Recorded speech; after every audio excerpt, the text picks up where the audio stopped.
예수님의 일행이 예루살렘으로 올라가는 길이었습니다. 예루살렘으로 올라가는 길은 예수님에게 있어서 순환 곧 죽음의 길입니다. 이제 예수님이 순환당하셔야 할 결정적인 시간이 다가왔습니다. 예수님께서 앞장서서 가십니다. 그러자 제자들은 놀랐습니다. 뒤따라가던 사람들도 두려워했습니다. 제자들은 막연하게 짐작이 가는 이 순환의 길 앞에서 놀라 두려워하며 당황하고 있습니다.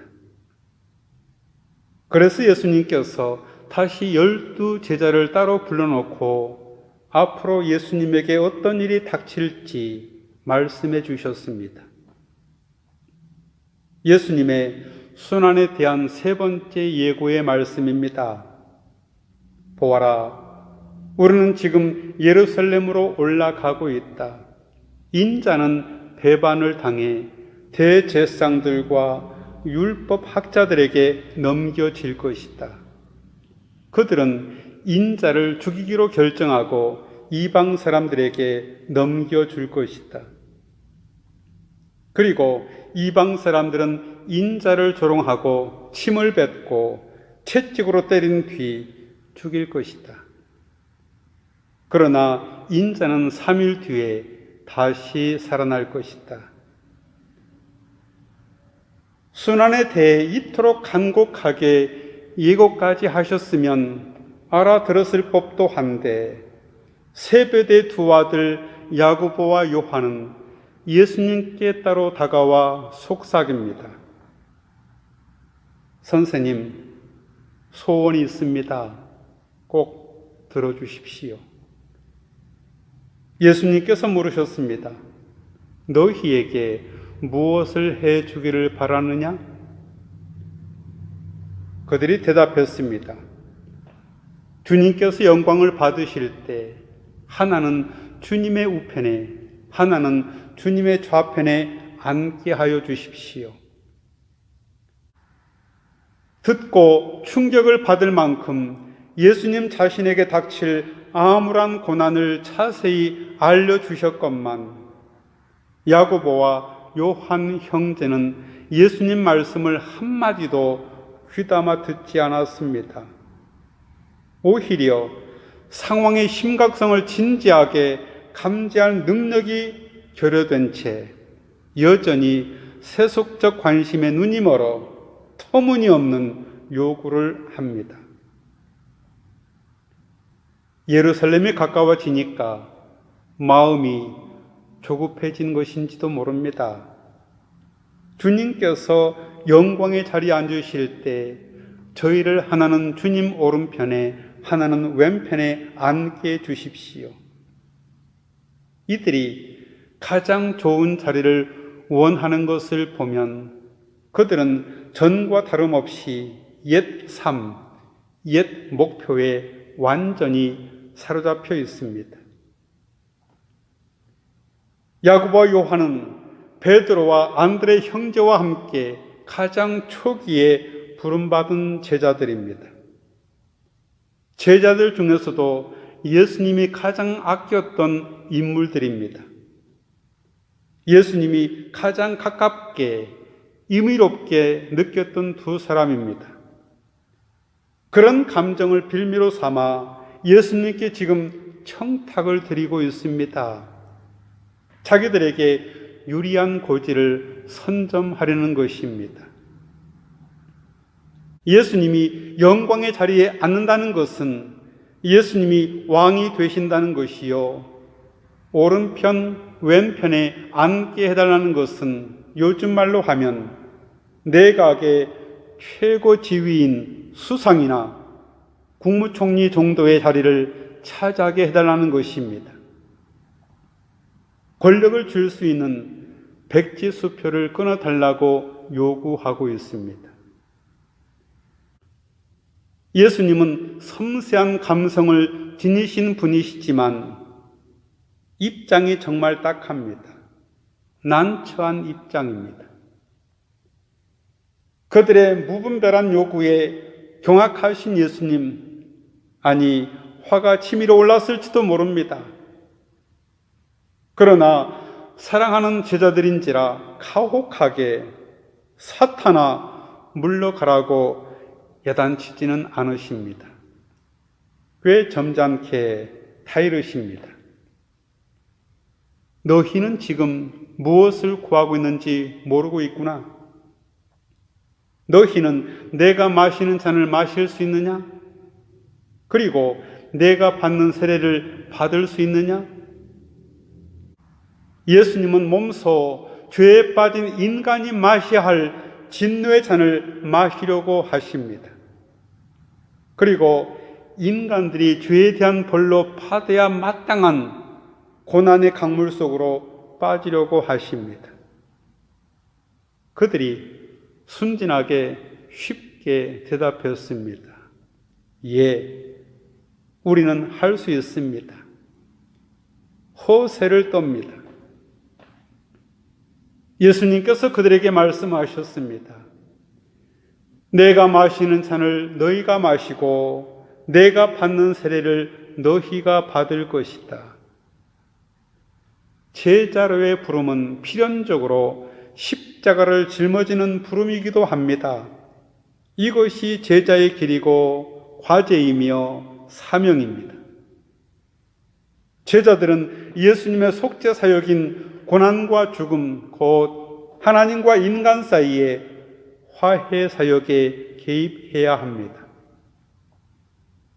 계속되는 주님의 말씀입니다. 그러나 내 오른편과 내 왼편에 앉는 그 일은 내가 허락할 수 있는 일이 아니다. 그들이 실로 주님과 함께 고난을 겪을 것이지만 특별히 영광스러운 명예를 얻는 것에 대해서는 보장할 수 없다는 사실을 알려주십니다. 그 영예를 부여하는 일은 하나님이 하실 일입니다. 그 자리는 미리 정해놓으신 사람들에게 돌아갈 것이다. 누가 오른편이나 왼편에 앉게 될지는 하나님 혼자 결정하실 일입니다. 이 말을 듣고 나머지 10명의 제자들이 야고보와 요한에게 화를 내기 시작했습니다.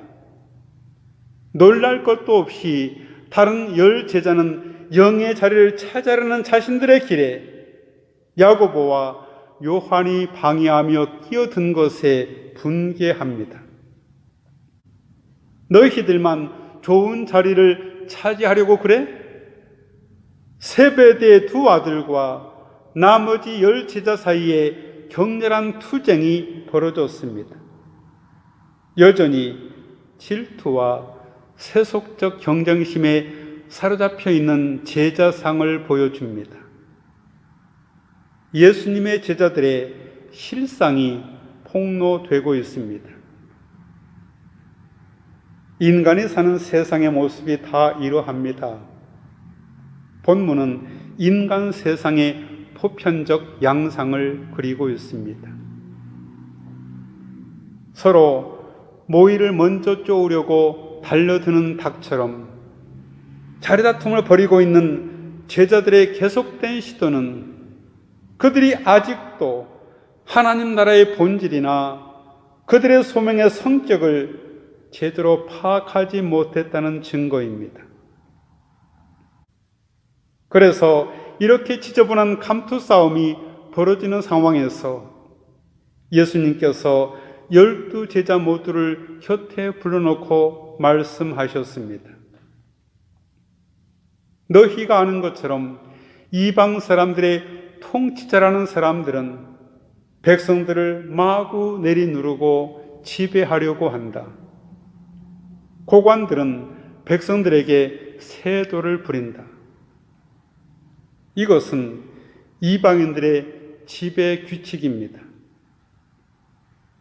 그러나 예수님을 따르는 이들로 이루어진 새로운 공동체에서는 다른 논리가 적용되어야 합니다. 주께서 말씀하십니다.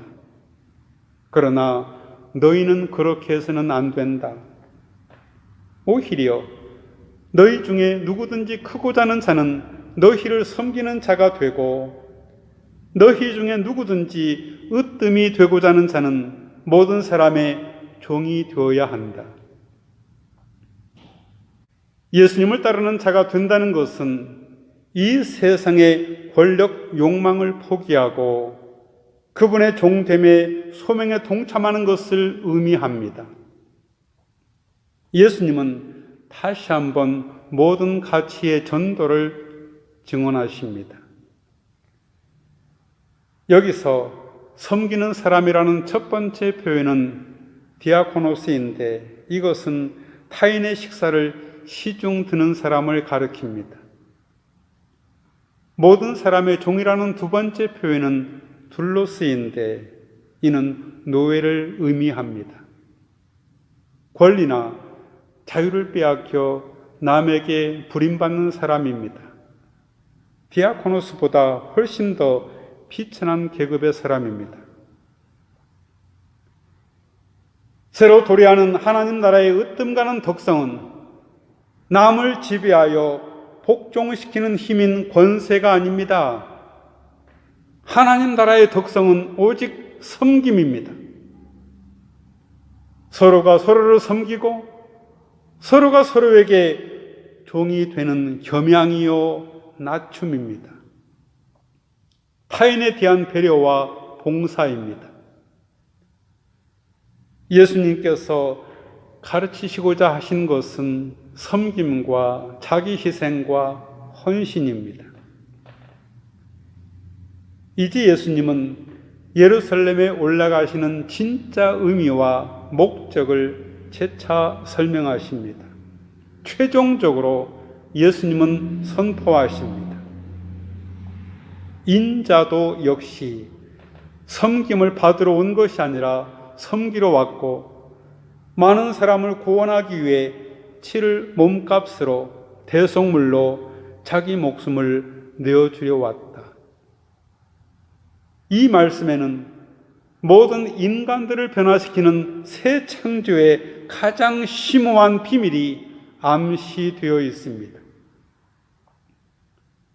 예수님 자신의 섬김은 죄와 그릇된 삶의 목표로부터 해방시켜주는 대속물입니다. 여기 대속물이라는 표현은 노예를 해방시키기 위하여 지불하는 돈, 몸값을 의미합니다. 전쟁터나 감옥에 갇힌 자를 빼내기 위해서 지불하는 속전을 의미합니다. 예수님은 자신의 목숨을 모든 사람의 구원을 위하여 속전으로 내놓겠다고 선언하십니다. 돈이 아닌 목숨을 대속으로 내놓겠다고 하십니다. 자신의 목숨으로 모든 사람의 죄를 대속하겠다고 하십니다. 예수님은 인자 곧 사람의 아들로서 그 실존적 결단을 내리고 계십니다. 나는 순환을 당할 것이다. 죽을 것이다. 그러나 부활할 것이다. 나는 기꺼이 이 한 목숨을 인류 전체를 구원하기 위한 대속물로 바치겠다. 어느 누구도 알 수 없는 하나님께 대한 헌신을 선언하고 계십니다. 하나님께서는 기꺼이 예수님의 이런 뜻을 받아주셨습니다. 같이 기도하겠습니다. 주님, 우리에게는 남을 내리누르고 으뜸이 되고자 하는 욕망이 있습니다. 이것 때문에 때로는 우월감에 빠지기도 하고 때로는 열등감에 빠져들기도 합니다. 주님, 이제는 낮아짐과 섬김으로 진정 큰 사람이 되게 하옵소서. 이것이 주님 나라의 질서이기 때문입니다. 예수님의 이름으로 기도하옵나이다. 아멘.